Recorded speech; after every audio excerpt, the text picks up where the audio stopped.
Olá, sejam muito bem-vindos ao China em Fogo, sou a Luana. O editor-chefe do Brasil 247, Leonardo Adus, concedeu uma entrevista ao Grupo de Mídia da China. Na opinião dele, é preciso fortalecer o intercâmbio entre os meios de comunicação dos países do Sul Global para que a audiência conheça outras realidades políticas e culturais. Queria destacar também que aqui um dos pontos da minha viagem à China também foi a criação de uma aliança de mídia do Sul Global. Isso aconteceu depois de uma visita minha ao veículo Guanxia, em Xangai, que eu espero que seja o princípio de uma aliança entre vários meios de comunicação dos países do Sul Global, para que os leitores e a audiência de cada país possam conhecer a realidade política e cultural de cada região. Esse intercâmbio é fundamental para a construção dessa civilização global. Só a partir da compreensão mútua é que se vai chegar a esse objetivo. Também destaco que, conversando com jornalistas chineses, eu tive vários contatos aqui, há uma sensação de responsabilidade histórica, de que a China tem um papel na construção desse novo mundo e de que o Brasil também tem um papel importante nessa história. E é quase como um senso de destino comum, né? Então eu creio que Brasil e China vão liderar esse processo também. Você sabe que tem um grande pensador brasileiro chamado Darcy Ribeiro que sempre sonhou com a civilização brasileira. O Brasil também ele pode ser um exemplo para o mundo pelo fato de ser uma cultura que recebeu diversos povos. O Brasil é um exemplo de integração entre várias culturas diferentes. E por isso o Brasil, embora tenha vários problemas, né, que eu não vou entrar aqui nos detalhes, mas é um país de muito respeito às várias culturas internacionais pela miscigenação e pelo fato de ter recebido levas gigantescas de imigrantes japoneses, libaneses, italianos, espanhóis, alemães. Quer dizer, o Brasil é um caldo de cultura. Então, essa ideia de respeito global pela civilização, a partir da China, que não é um país tão miscigenado como é o Brasil, é um país mais uniforme na sua formação cultural, combina muito com o Brasil, porque o Brasil já é um exemplo, de certa maneira, de integração de vários povos. Então eu creio que essa ideia ela vai acelerar e vai fortalecer ainda mais a relação Brasil-China. Os dois países podem aprender muito a partir das suas próprias experiências. Marcos Vinícius de Freitas, especialista em relações internacionais e direito, afirma que o Brasil precisa deixar de tratar a China como cliente e passar a tratá-la como sócia e parceira. Qual é a opinião dele sobre as cooperações entre os dois países? Vamos ficar sabendo assistindo o vídeo. Ô, professor Marcos, muito obrigada por aceitar o nosso convite e seja muito bem-vindo. Então, o professor chegou na China em 2018. Desde 2018 até agora, 2025, o que mais te impressionou na China? Há tanta coisa. Se você passa uma semana na China, você escreve um livro. Se você passa um mês, você escreve um relatório. Se você passa um ano, você não faz mais nada. Sim. Porque é muita coisa que a China tem nesses 5.000 anos de história. Mas o que mais me impressiona, em primeiro lugar, é este rejuvenescimento do povo chinês. Eu acho que essa é a coisa mais importante, a grande mensagem chinesa para o mundo. No sentido de que, se a situação está ruim no momento, você não está necessariamente condenado a continuar nessa situação. Então, isso requer que você renasça, você rejuvenesça, né? É uma coisa de dentro para fora. E isso foi, sem dúvida, uma das coisas que mais me fascina, o fato de que a China está em constante rejuvenescimento, mantendo a sua tradição, mantendo a sua história, mas principalmente levando em consideração de que o futuro sempre vai ser melhor. Então, eu acho que essa perspectiva chinesa com relação ao mundo é que é muito fascinante. E é isso que sempre me atraiu.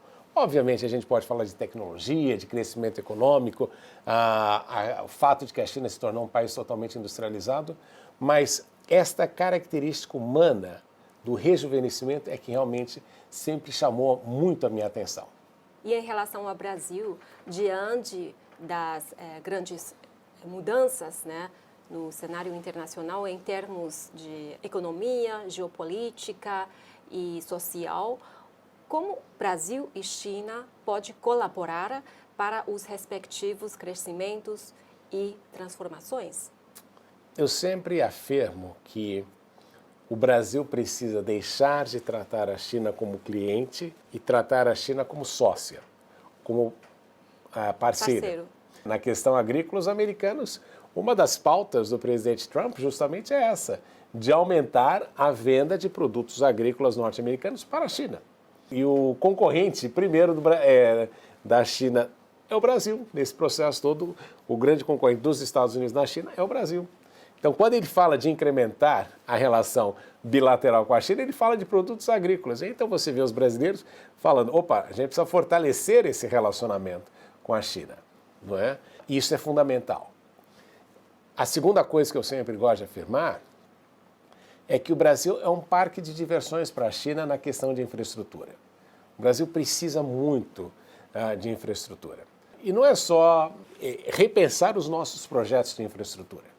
Eu observo muito isso, a rapidez com que a China faz estradas, viadutos. Veja só, a China acho que completou recentemente mais de 50 mil quilômetros de trens-bala. O Brasil não tem um trem-bala. Os Estados Unidos não tem um trem-bala, não tem 1 quilômetro de trem-bala. E a China integrou o país inteiro através de trem-bala. E a gente não leva em consideração o quanto é importante essa integração do país de uma maneira mais rápida. Aquilo que a China constrói em matéria de infraestrutura, coisas que o Brasil precisava resolver, saneamento, a questão de enchentes que nós temos sempre repetitivas. Então, nós temos uma possibilidade de cooperação na questão de infraestrutura que é fenomenal. Durante o período das 2 sessões, a embaixadora de Moçambique na China, Maria Gustava, concedeu uma entrevista exclusiva ao grupo de mídia da China. Na opinião dela, a China tem seus desafios perante um mundo repleto de incertezas, mas ela acredita que o mais importante é saber se ajustar, encontrar soluções e avançar. Vamos entender mais no vídeo.